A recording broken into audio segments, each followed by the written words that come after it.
1938 में स्पेन में गृह युद्ध 2 साल से चल रहा है। जैसे जैसे नाजी राष्ट्रवादियों के लिए अपना समर्थन दिखाते हैं, रिपब्लिकन हारने लगते हैं। देहात के एक छोटे से गांव में स्थानीय लोग एक शादी समारोह मना रहे हैं, लेकिन तभी एक नाजी मेजर के नेतृत्व में कारों के काफिले ने उन्हें रोक दिया। परिवार उससे इतनी तेज शराब पिलाता है कि उसका गला जल जाता है और उसका दम घुटने लगता है, जिससे स्थानीय लोग हंसने लगते हैं। नाराज मेजर तुरंत अपने अधिकारियों को आदेश देता है कि पार्टी में मौजूद हर व्यक्ति को मारने के लिए गोली चला दी जाए।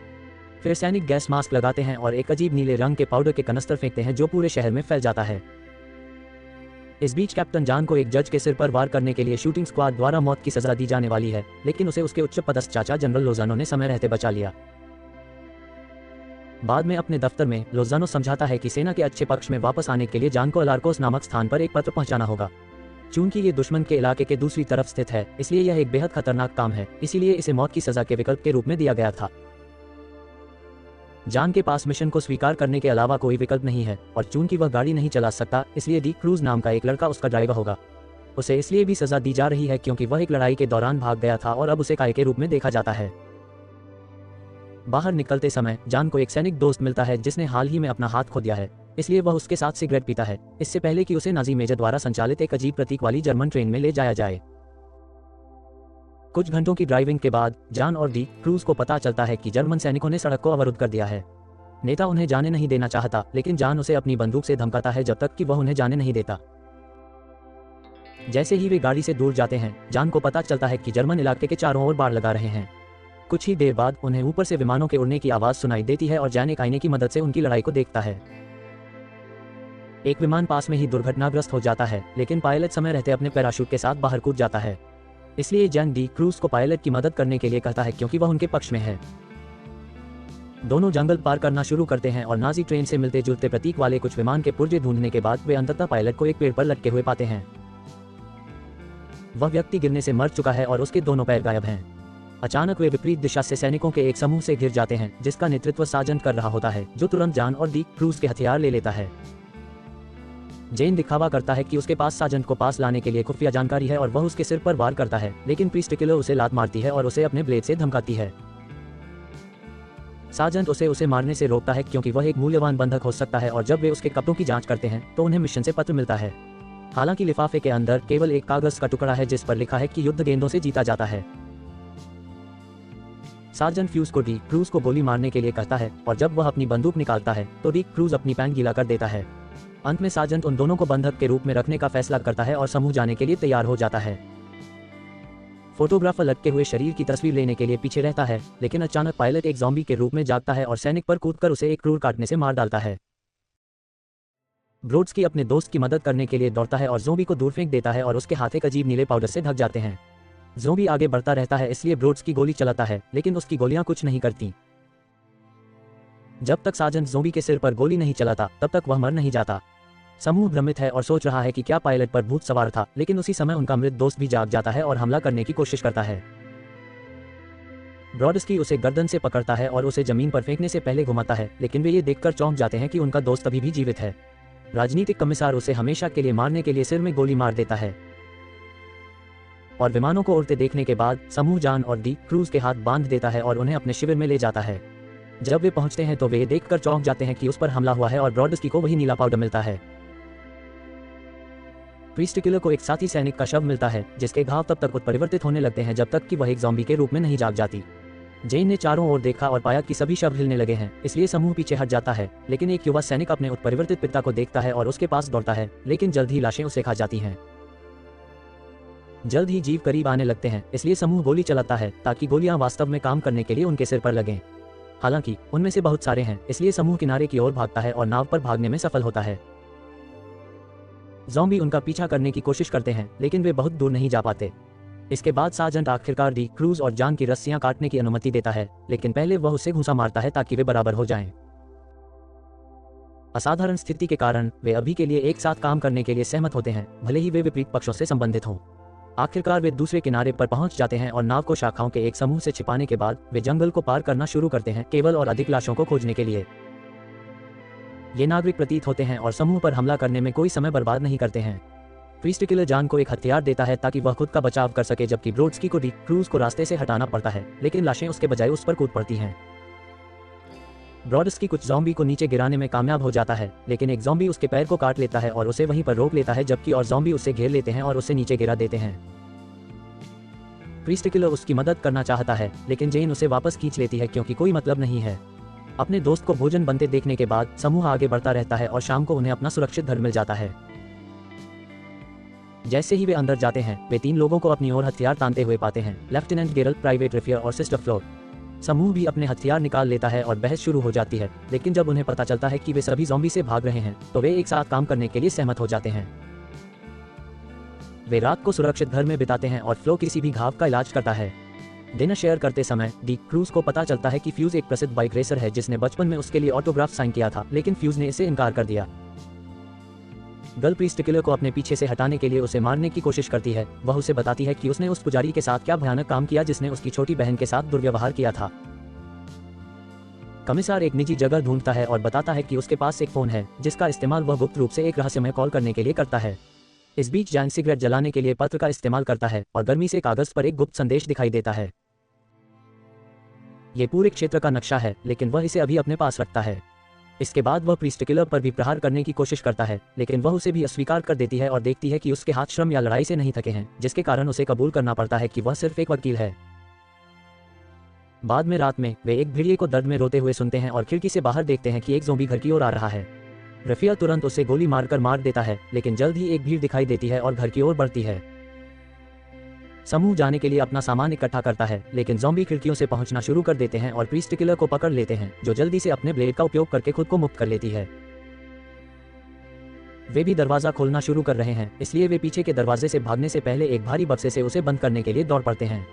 जैसे ही ज़ॉम्बी दरवाजा खोलते हैं और अंदर घुसते हैं, फ्यूज कुछ डायनामाइट जलाता है और जाने से पहले उन पर फेंकता है, जिससे घर में मौजूद सभी राक्षस प्रभावी रूप से उड़ जाते हैं। जंगल में कुछ घंटों तक चलने के बाद समूह को बिजली की बाड़ें मिलती हैं, जिन पर ज़ॉम्बी का एक झुंड चिपका हुआ है। बिजली से झुलसे इन ज़ॉम्बी में से एक ब्रॉडस्की है, इसलिए जान उसे एक दया शॉट देता है।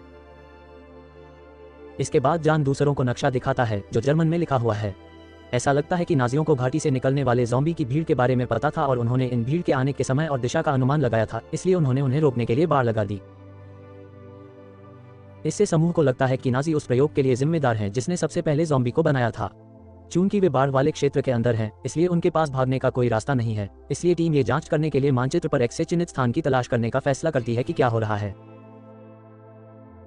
कुछ ही देर बाद वे गांव को शुरू से ही ढूंढ लेते हैं, लेकिन उन्हें वहां कोई नहीं दिखता, बस एक बर्बाद समूह दिखता है जो नीले रंग के पाउडर से ढका हुआ है। जब कर्मचारी ट्रक को ठीक करने का काम शुरू करते हैं तो प्रीस्ट किलर को चर्च में रोशनी दिखाई देती है, इसलिए वे अंदर जाते हैं, लेकिन उन्हें एक बहुत ही परेशान करने वाली प्रयोगशाला मिलती है। खून से सने सभी औजारों के बीच ट्रेन से उसी प्रतीक वाला एक कंटेनर है। अचानक उन्हें शोर सुनाई देता है और एक महिला छिपकर बाहर आती है। यह अन्ना है, जो शादी की दुल्हन है। वह बताती है कि जब नाजियों ने गोलियां चलाईं तो वह अपने पति के ऊपर गिरने से बच गई। फिर उन्होंने नीला पाउडर फेंका और अन्ना ने छिपने के लिए ध्यान भटकाने का सहारा लिया। जल्द ही उसने मृत लोगों को फिर से हिलते हुए सुना और नाजियों को दूर से देखकर हंसते हुए सुना। कभी कभी वे कुछ लाशों को पकड़ते और उन्हें चर्च में लाते, जहां वे उन पर प्रयोग करने के लिए एक प्रयोगशाला बनाते। अचानक एक विस्फोट हुआ और कुछ बचे हुए लोगों ने भागने की कोशिश की, लेकिन उन्हें कभी मौका नहीं मिला। जब समूह कहानी सुन रहा होता है तो कमिश्नर प्रयोगों से संबंधित सभी कागजात ढूंढ लेता है और उन्हें चुरा लेता है। उस समय उन्हें वाहन के इंजन की आवाज सुनाई देती है, लेकिन जब समूह वहां से निकलने की कोशिश करता है तो कमिश्नर अपनी बंदूक से दरवाजा बंद कर देता है। वह कबूल करता है कि उसने नीले पाउडर का फॉर्मूला चुराया है और इसका इस्तेमाल युद्ध जीतने के लिए करना चाहता है, लेकिन वह विपरीत पक्ष के किसी भी व्यक्ति को पीछे छोड़ना चाहता है। उसकी टीम मना कर देती है और जब सार्जेंट उसे धमकाता है तो डी क्रूज इमारत में घुस जाता है, इसलिए कमिश्नर उसे बंधक बना लेता है। उसे ढाल की तरह इस्तेमाल करते हुए कमिश्नर धीरे धीरे चर्च से बाहर निकलता है और डी क्रूज को वापस टीम में फेंक देता है। हालांकि इससे पहले कि वह गोली चला पाता, ज़ॉम्बी का एक झुंड उसे खाने के लिए उस पर कूद पड़ता है। फ्लोरा तुरंत दरवाजा बंद कर देती है और बताती है कि वह इस चर्च को जानती है, इसलिए वह उन्हें पीछे की ओर ले जाती है जहां एक गुप्त भूमिगत सुरंग दूसरे दरवाजे के पीछे छिपी हुई है। जैसे ही समूह सुरंग से गुजरता है, अन्ना अचानक एक ज़ॉम्बी में बदल जाती है और जुरल पर हमला करती है। बाकी लोग उसे उससे दूर धकेल देते हैं और जब वे संघर्ष करते हैं, अन्ना राफिर के पैर पर काट लेती है। वह उसे लात मारकर दूर ले जाता है और जब जुरल उसे पकड़ता है तो पुजारी हत्यारा उसके सिर में गोली मार देता है। राफिर के पैर पर लाल दाग है, इसलिए दूसरे लोग उससे अपना जूता और मोजा उतारने के लिए कहते हैं ताकि यह साबित हो सके कि अन्ना के दांत उसकी त्वचा तक नहीं पहुंचे। उस समय उन्हें ज़ॉम्बी के करीब आने की आवाज़ सुनाई देती है, इसलिए वे भागते रहते हैं और एक गेट तक पहुंचते हैं जिसे वे भागने के लिए गोली मारकर खोल देते हैं। एक बार जब सभी बाहर निकल जाते हैं तो फ्लोरा इसे फिर से अंदर से बंद कर देती है क्योंकि वह बताती है कि उसे काट लिया गया है। सार्जेंट उससे कुछ अतिरिक्त गोलियां देकर अलविदा कहता है और फ्लोरा यथासंभव अधिक से अधिक ज़ॉम्बी को गोली मारती हुई नीचे चली जाती है। जबकि डी क्रूज ट्रक को वापस लेने के लिए शहर में वापस भागता है, जान नाजी चौकी पर जाने का प्रस्ताव रखता है जहां उसने चच में कंटेनरों से उसी प्रतीक वाली ट्रेन देखी थी। जेन को लगता है कि उनके पास कोई मारक होगा और जब दूसरे लोग दुश्मन के इलाके में जाने से मना कर देते हैं तो जेन दिल खोलकर भाषण देता है कि कैसे ज़ॉम्बी संक्रमण नागरिकों को भी मार देगा। उस समय डी क्रूज ट्रक के साथ आता है, इस तथ्य को छिपाते हुए कि उसे काट लिया गया है। हर कोई जेन का अनुसरण करने के लिए सहमत होता है और वे सुबह चौकी पर पहुंच जाते हैं। जब समूह छिप जाता है तो जेन प्रवेश द्वार के पास पहुंचता है और लगभग एक गार्ड द्वारा गोली मार दी जाती है। जल्द ही लोजानो और मेजर बाहर आते हैं और बताते हैं कि उन्हें कमिश्नर के फोन कॉल की वजह से पहले से ही सब कुछ पता है, इसलिए लोजानो जेन को अंदर आने की अनुमति देता है क्योंकि वह उसका भतीजा है लेकिन समूह के बाकी लोग नहीं। वह ये भी बताता है कि उच्च अधिकारी जल्द ही क्षेत्र पर बमबारी करेंगे, लेकिन जार किसी को भी पीछे छोड़ने से इनकार कर देता है और अपनी टीम में वापस चला जाता है। लोजानो अपने भतीजे की खातिर बमबारी में देरी करना चाहता है, लेकिन मेजर उसे रोकने के लिए उसे गोली मार देता है। इस बीच समूह पहले कुछ हंगामा किए बिना मरना नहीं चाहता, इसलिए डी क्रूज बताता है कि उसे ट्रक में छिपे एक ज़ॉम्बी ने काट लिया था और गेट पर विस्फोटक ले जाने के लिए स्वेच्छा से आगे आता है। जाने से पहले फ्यूज कबूल करता है कि उसे वह दिन याद है जब उसने उसके लिए ऑटोग्राफ पर हस्ताक्षर किए थे। डी क्रूज हाथ में ग्रेनेड लेकर गेट के पास पहुंचता है, लेकिन गार्ड उसे गोली मार देते हैं। हालांकि वह तुरंत एक ज़ॉम्बी में बदल जाता है और गेट तक पहुंचने तक गार्ड को उस पर गोली चलाने देता है। रफीर अपनी शार्प शूटिंग से कुछ सहायता देने की कोशिश करता है, लेकिन डी क्रूज के सिर में गोली लग जाती है। जैसे ही वह गिरता है, ग्रेनेड भी गिरता है और सामने का गेट उड़ जाता है। समूह अंदर भागता है और एक सुरंग को पार करता है जहां वे आगे बढ़ने से पहले कुछ गार्डों को गोली मारते हैं। जल्द ही उन्हें ट्रेन मिल जाती है जहां हर कोई बमबारी शुरू होने से पहले चौकी छोड़ने की तैयारी कर रहा होता है। जान मारक औषधि ढूंढना चाहता है, लेकिन फ्यूज और दुनिया को बचाने में कोई दिलचस्पी नहीं रखते और भीड़ में घुल मिल जाते हैं ताकि बच सकें। उस समय ज़ॉम्बी भी सुरंग से बाहर आ जाते हैं और नाजी उनसे लड़ने की कोशिश में व्यस्त हो जाते हैं, इसलिए समूह के बाकी लोग अंदर की ओर बढ़ने लगते हैं। एक ज़ॉम्बी उन्हें ढूंढने में कामयाब हो जाता है और हमला करने की कोशिश करता है, लेकिन उसे रफीर द्वारा गोली मार दी जाती है जो ट्रेन के ऊपर चढ़ गया है। कमरे में भयंकर खून खराबा हो गया है, इसलिए राफी ट्रेन में ही रहने का फैसला करता है ताकि वह कवर दे सके, जबकि जान, सार्जेंट और प्रीस्टिकुलर आगे भागते हैं। वे ज़ॉम्बी का भी सामना करते रहते हैं, इसलिए वे जो भी उनके रास्ते में आता है उसे गोली मार देते हैं। पास में ही जुरल भी ज़ॉम्बी को मार रहा है और जल्द ही उसकी गोलियां खत्म हो जाती हैं, इसलिए वह अपनी मुट्ठियों से लड़ने के बारे में सोचता है। राफीर उसे बचाने के लिए कुछ गोलियां चलाता है, लेकिन अचानक एक और ज़ॉम्बी उसे नीचे खींच लेता है। भयभीत जुरल एक ट्रक के अंदर छिपने के लिए भागता है, उसी समय फ्यूज भी ऐसा ही करता है। जैसे ही वे अपनी पत्नियों को याद करने के लिए बंधन में बंधते हैं, वे शीशे में देखते हैं और देखते हैं कि ट्रक का पिछला हिस्सा विस्फोटकों से भरा हुआ है। फ्यूज के पास कुछ डायनामाइट बचा है, इसलिए जुरल ने अपनी सिगरेट से उसे जलाया और वे लोग विस्फोट के साथ नीचे गिर गए, अपने साथ ज़ॉम्बी का एक झुंड लेकर आए। तीनों वापस लौटते हैं। उन्हें आखिरकार प्रतीक के साथ ट्रेन की गाड़ी मिल जाती है, इसलिए साजन ट्रेन को चलाने के लिए इंजन खोजने का फैसला करता है, जबकि जान और प्रीस्टिकुलर मारक की तलाश करते हैं।